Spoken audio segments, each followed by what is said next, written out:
We were talking about the NCAA stuff in hour number one about the name, image, and likeness.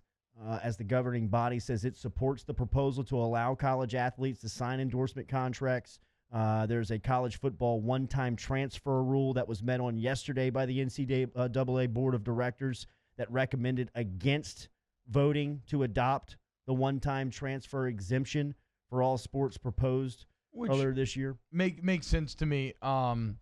And the reason why they basically say is that there's just too much influx right now. It's just not appropriate at this time. The direct quote was not appropriate at this time, end quote, due to kind of the uncertainty of COVID. And you know me, Jordy, we've done this show. I've been consistently behind anything that increases player kind of fluidity or power, like that allows them to move like coaches can at kind of the drop of a hat.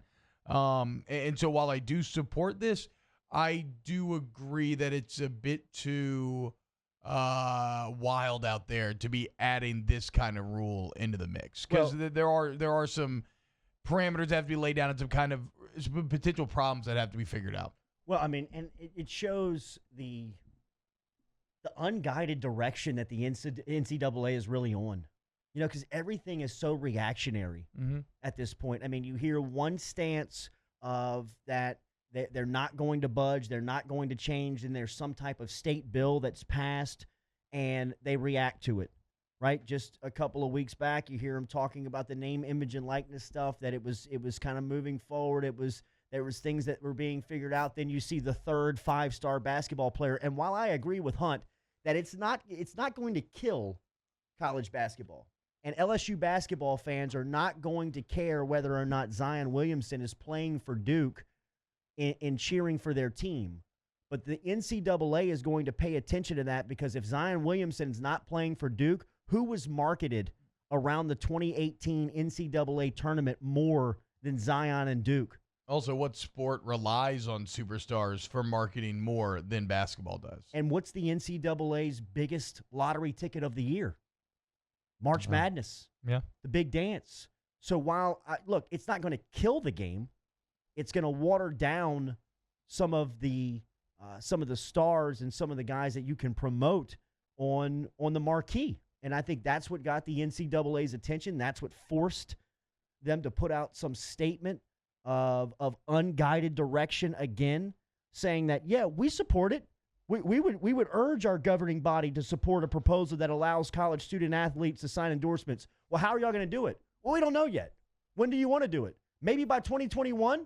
Maybe. Well, yeah. I mean, like, until you have a plan, until you have some type of conviction about a plan, come out and roll it out. All this, we don't know, maybe then, maybe now, is all reactionary and very fragile in the sense of you have no principle to you. I agree with that that they're not taking an actual stand here and that they are remaining kind of wishy-washy, but I actually do think there's a little bit of value in taking maybe a bit of a public, like almost like a heat check. Like, where's our head at with this? Just to let people know that, or at least have people think that they're moving in that direction. But I mean, look, Jay Billis, he's out there saying that, kind of like what you are, that this is just a nothing move, a nothing story, and they haven't really proven anything by this. Because everything they've done has been weightless. Everything they've done over the past couple of years. I mean, when's the last true piece of power that the NCAA has yielded? Something that they said they're going to do and followed up with. I mean, all the statements that came out about that basketball investigation, and that's going to be front and center for this part of the world because LSU was a part of it. But I mean, there was a 3-month period there after everything that had kind of come out in the smoke and the dust had settled, where the NCAA said, look, we've got representatives crawling up the campuses of everybody that was involved in that, in that write-up, in that Yahoo story. And here we are. 3 years later, they had people talking about they were watching the scheme, taking notes, and that schools were going to hear about it. And Dickie V was tweeting the next day. It's like you feel very weightless at this point. You feel very toothless at this point. And I think the more you come out and say that you urge to support change, but you have no plan for change, the dumber you really look. Yeah, it shows the incompetence and the disorganization of the organization. How about this little vocab word of the day? Feckless. Feckless. Lacking initiative or strength of character. Irresponsible. There you go.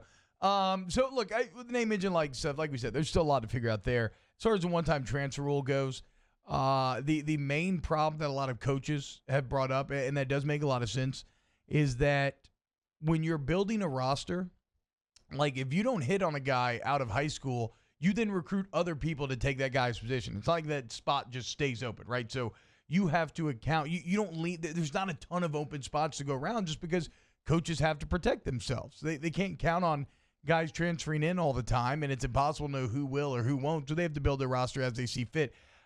I read this in an Athletic article yesterday, Jordy, and this seems pretty shocking to me, but the more you think about roster building and the strategy therein, it starts to make sense. Okay, listen to this. 105 ACC scholarship football players entered the transfer portal last year. 105 ACC players. 10 got scholarships at FBS programs. Wow. 7 at Power 5 programs. Wow. 7 of the 10 at Power 5. So, I mean, I think that the NCAA ideally would want to offer some sort of protection for the student athlete in that regard. If they try to do this one-term transfer, maybe they have to raise scholarship limits. Maybe you have a transfer portal window, like January to March, where then coaches can adjust their roster based on what's available. But yeah, with Corona and with seasons just completely up in the air, whether or not they'll happen and everything in flux, the one-time transfer rule I think eventually will happen. And for those that don't know, all this is that once per your college eligibility, you would be able to transfer without getting a waiver, and you would not lose any eligibility. I think it will happen eventually, but it's not going to happen until we're on a bit more of a stable ground.